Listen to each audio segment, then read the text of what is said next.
Morning, everyone. This is Don't Be a Guiri, which is like don't be a foreigner.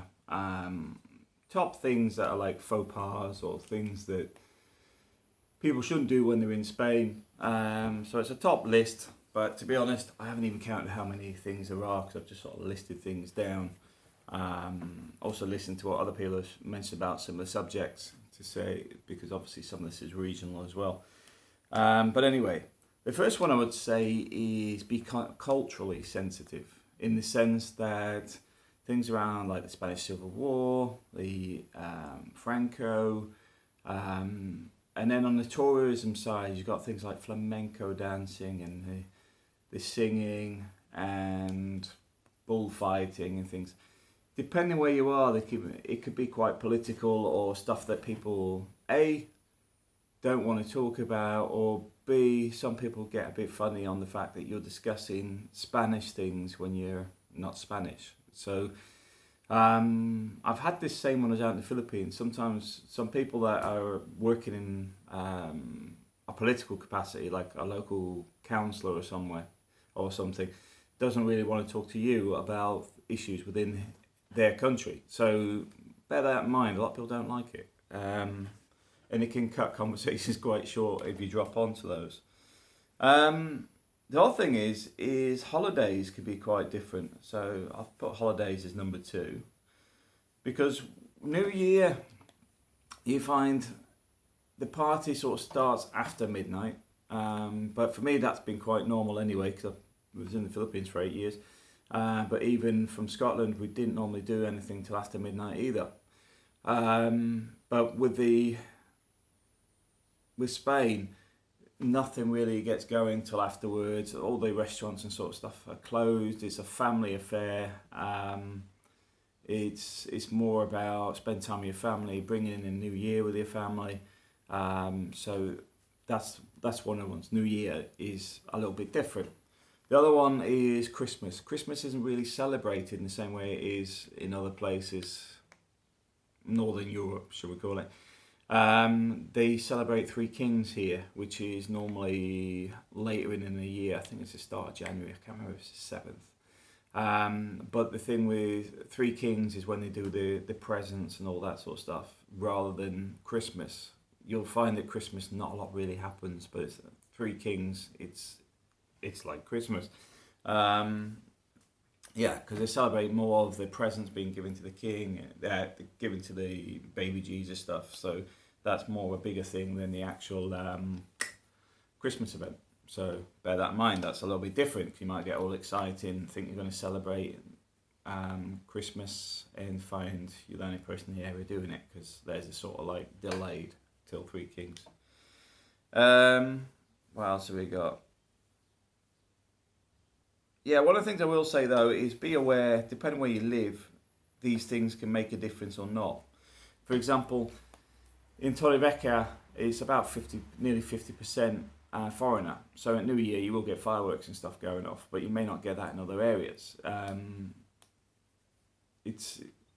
So depending where you are, because I know some people are going to say, well, it's not like that where I am. Be aware if you're living in another part of Spain, because Spain is a massive place. It can be very different. I mean, here, like I said, it's about 50% locals, 50% foreigners. But if you go to Madrid, it's predominantly more people that live in Madrid that are Spanish. So it'll be a bit different. So just be aware that sometimes you might go, oh, well, it's not like that here.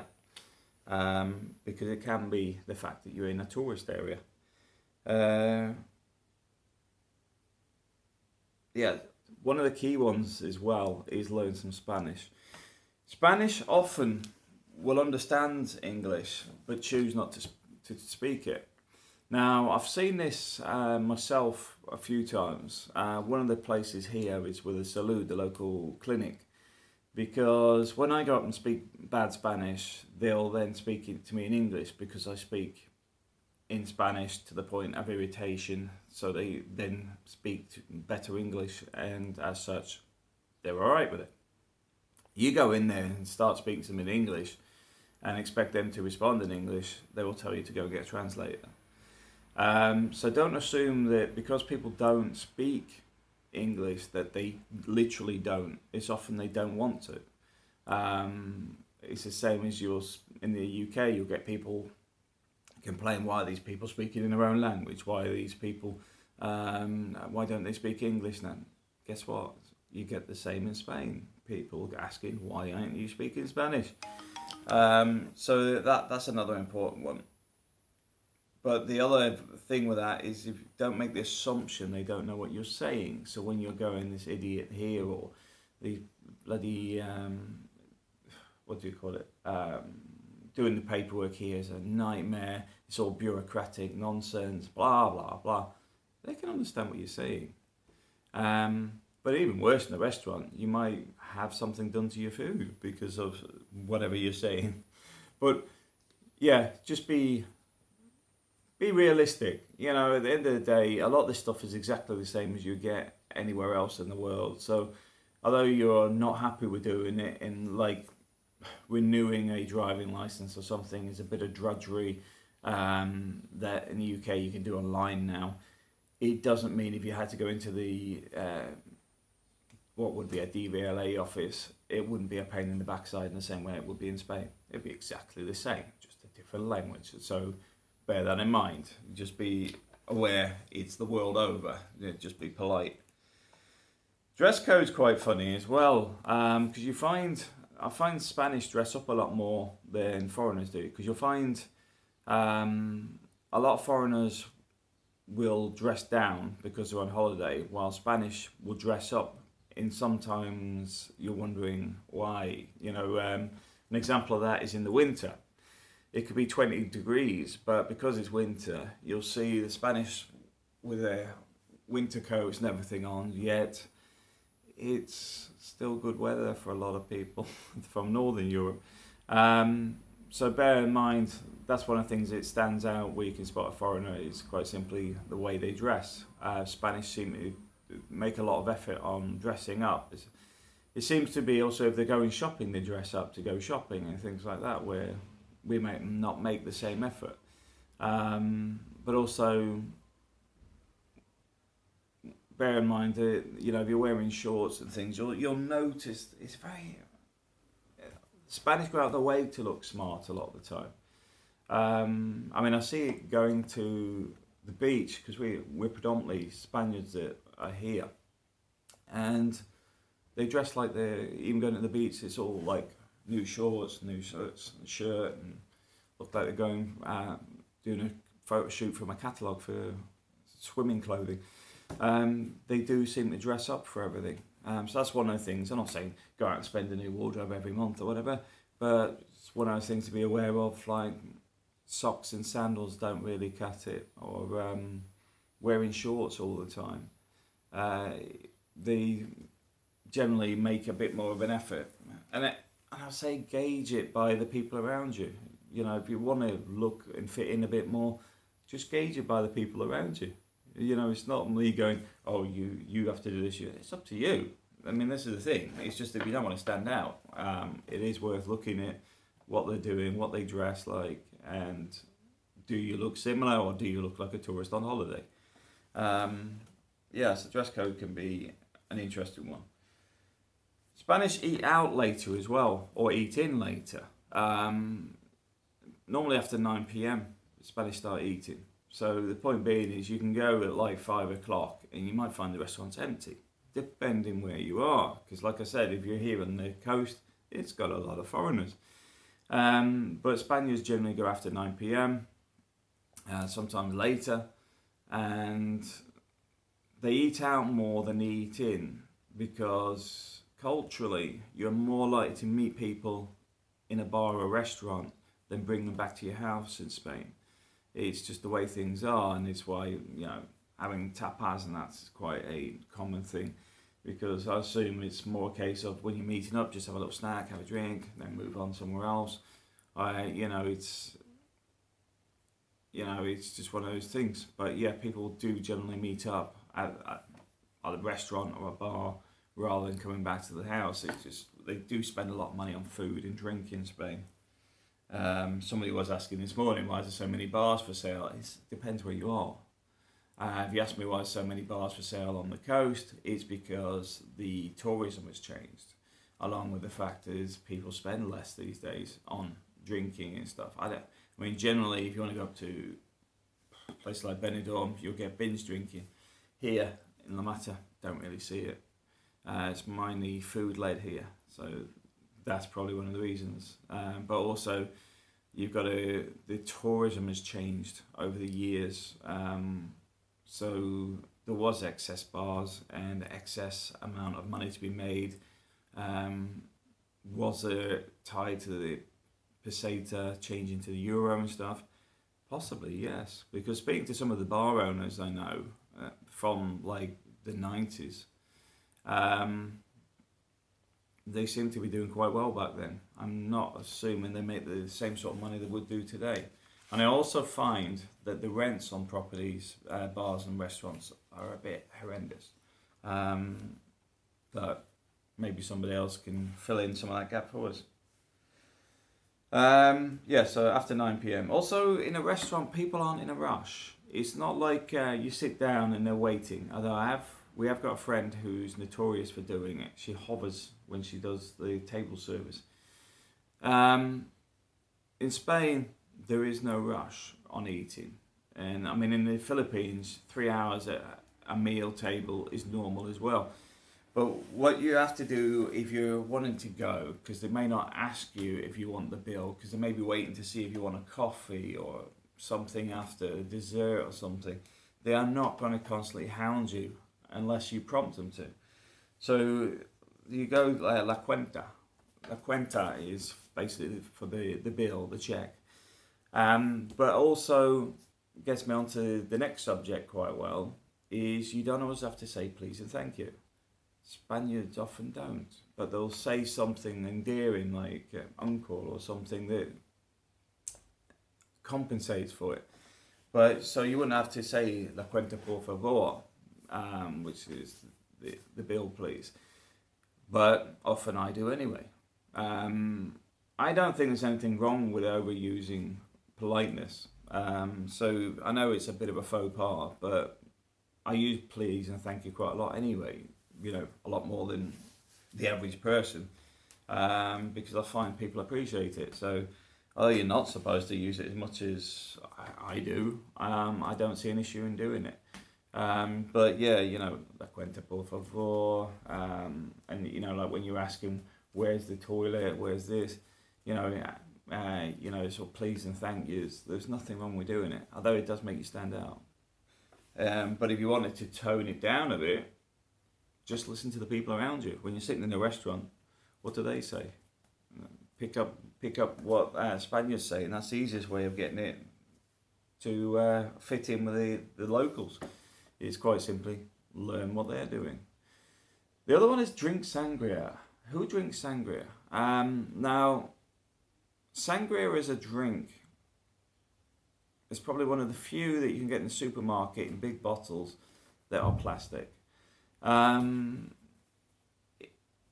not sure where the idea of sangria come from. I think 80s TV shows or something. I have no idea.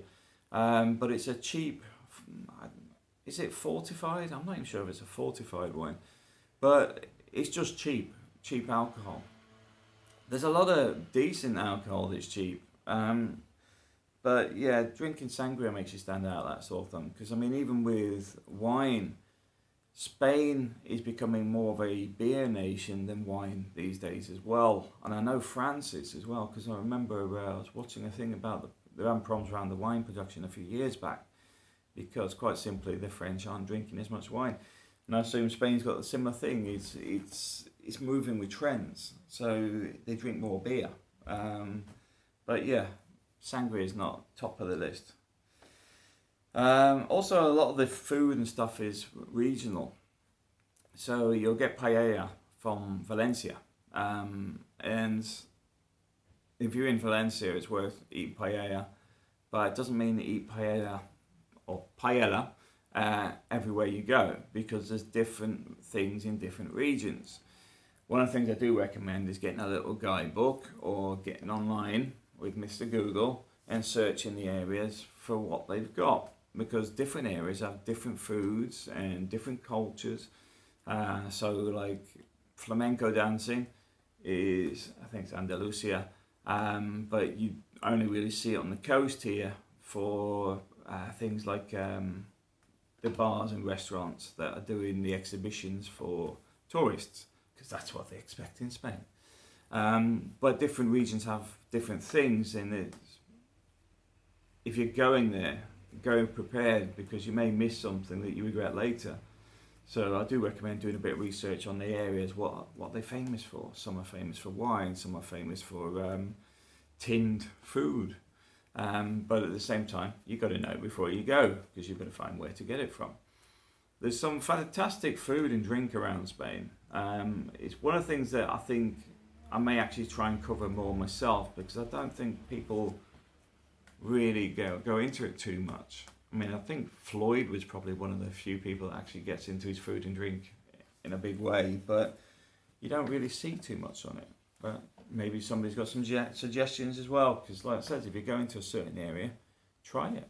Try something new. Yeah, getting back to the manners thing. I know we're talking about the por favor, the please and the thank yous. Por favor being please, gracias being thank you.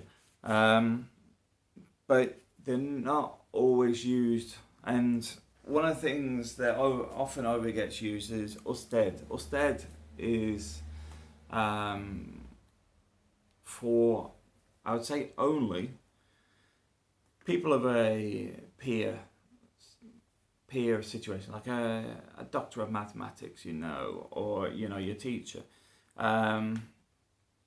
You're somebody in official capacity, the local mayor, a lawyer, I'd say a judge. Definitely use it with my lawyer, I'd use it with their lawyer. Otherwise you use tu, which is you, because it's informal. Usted is formal. But talking to Baja, that teaches me Spanish, he doesn't really use usted at all unless he talks to his grandparents or something. It's pretty much not used too much. You may use it in job interviews as well, because it's a formal surrounding, but you find that predominantly tu is the one you should be using, the you should be using. And when you meet and greet people, you kiss on the left to the right. So as long as you're aware of that, and because for me it's a bit awkward, because I'm not a person who's used to people getting that close to me. So that's something that's new, and it's nice anyway. But I mean, it's nice at the school where one of the teachers actually said, "Well, I'm coming for a kiss," so because she was leaving and whatever. So because of myself, I'm quite happy to just handshake, but she was like, "No." But yeah, so left to right. What else have we got? Yeah, when you use bread, don't put bread on the plate, put it to the side of the plate. It's for actually eating with. That's quite normal for me, because I'm one with soups, so scooping with it is quite normal. But it shouldn't go on your plate, it should go to the side, or it should be next to your knife and fork. It shouldn't be physically on your plate. So that's one of the things you'll see. But a lot of this stuff, I say, if you watch Spaniards when you're there, you'll see what they do. You probably haven't noticed half this stuff, but now I've mentioned it, you probably go, "Oh yeah, they do that."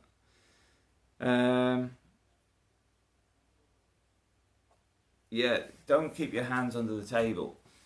Now, it's quite funny, because as a child I was got told not to put your elbows on the table, but now don't put your hands under the table, so keep your hands in full view. Now, I know it was quite common in the old cowboy days when it comes around to the poker table, for obvious reasons. Everybody keeps their hands where they can see them. But yeah, in Spain, they do like to have your hands on the table, so bear that in mind. It's one of those things that's quite common. Same with drinking. Drinking doesn't really start till after 8 p.m. And I know in the UK or whatever, you start drinking 5 p.m. on a Friday or whatever. It's like a case of you start straight away. You know, it's like finish work, down to the pub. Well, in Spain, they don't start till at least 8 p.m. So don't offer people drinks early. They'll reject it because, quite simply, unless they are... You got to bear in mind the day is different. The day is different. They don't eat till 8, 9 o'clock. So 5 p.m. for us is when we're finishing, going home, getting washed up, have a drink, have dinner. It's 5, 6 o'clock. Well, in Spain, it's sort of like 8 o'clock onwards. So it'll be 8 o'clock, get home, get changed, have a shower. 9 o'clock, go and have something to eat, have a drink. So it's just that the time's different. So it's a bit like asking somebody to have an afternoon drink. Well, not being funny, if you've had an afternoon drink with a boss leaving or something before, you know that the rest of the day you're wiped out because you start feeling a bit sleepy now because it's before you even start to get into that mode. So that's one of the reasons you don't do it. Same with helping people tidy up after a party or something. If you're in somebody's home, it's generally, it's okay to put some, help the stuff to the kitchen, but don't do the washing up. We have a friend that's notorious for doing the washing up on a regular basis. And even when you say, no, don't do it, but she feels like she has to do it because she come here and has free food and stuff. But generally, no, it's one of those things they don't like. And when you're at like a event with somebody, when you're doing some networking or meeting new people, it's not often that you should ask them about their job unless they're telling you about it. The reason being is they're escaping from work. Work's finished. They want to talk about football. They want to talk about cooking. They want to talk about the stuff they do outside of work. You only really engage on that if you know somebody quite well, and then they may actually say, "Well, I'm a doctor," and may get into more information. But generally, if you're just meeting somebody for the first time, just do the trivial stuff of life, because quite simply, it's they can see it's a little bit pushy. You asking them something, because what if they're unemployed? So the point being is you don't get onto that subject till they know you and you know them. And one of the ones that to be aware when renting as well is Spanish raise their voices, and it's not in any bad way. They're not arguing. I have no idea why they do it. I can even hear and go on the balcony and somebody can be stood this side of the road, the other side of the road. There's no traffic, no noise, yet it sounds like they are shouting at each other, but they're not shouting in an aggressive way. They're just talking very loud. That's quite common. But bear that in mind if you're looking for somewhere to rent or whatever. If you're next to a restaurant or something, it can get quite loud at certain times of the day or whatever if people are so-called talking when it's excessively loud. But it's one thing Spanish people are famous for. I have no idea why they do it, but it's just something culturally in their language that they just do it. No idea why. Generalisation is also an issue. Now, this gets back to when you're in someone else's country. This is quite common anyway. People don't like you running down their country or generalising like all the languages. Everybody speaks Spanish. Well, just making that statement, you will get people go, what is Spanish? If they're a bit edgy. The best way to avoid it is quite simply just not get into it. If you're in Andalusia or you're in Barcelona, Madrid, and you've researched what's local there, then you already know what their local things are. And it's the same when people talk about dialects and languages. Sometimes you get this argument whether it's a language or a dialect. Just avoid it. Just get into the fact that they speak whatever it is. They speak Catalan, they speak whatever. Don't say it's a dialect or a language. You just sidestep it. Leave them to argue on that side. Because Spain was I think it was about 17 kingdoms at one time. So the point being is, they're very regional. People are very regional, and they can be very defensive about their specific part of Spain.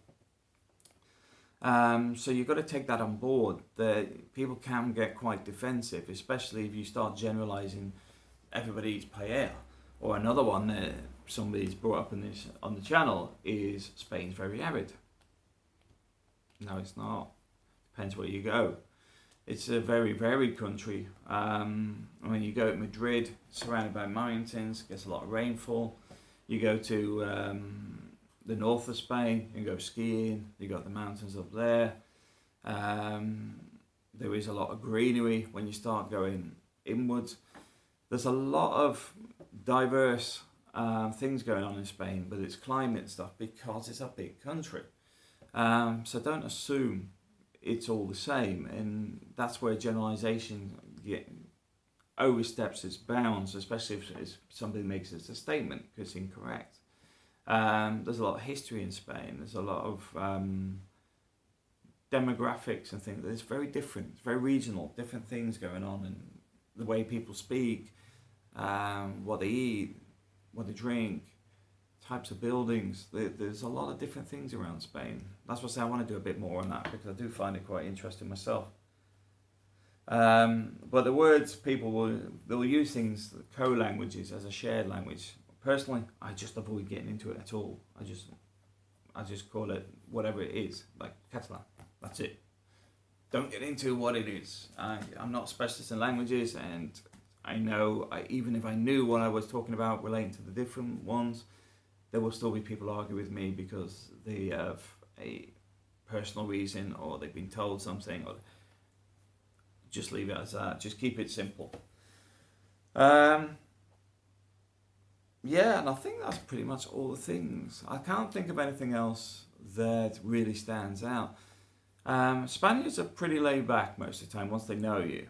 I do find Spanish can feel a bit defensive and may look at you as if like, who are you? But it's more a case of people wandering up to them and speaking to them in English, and then they're going, oh, hang on, I don't speak English. So one of the things I would say to end on is learn some phrases like, sorry, I don't speak much Spanish, or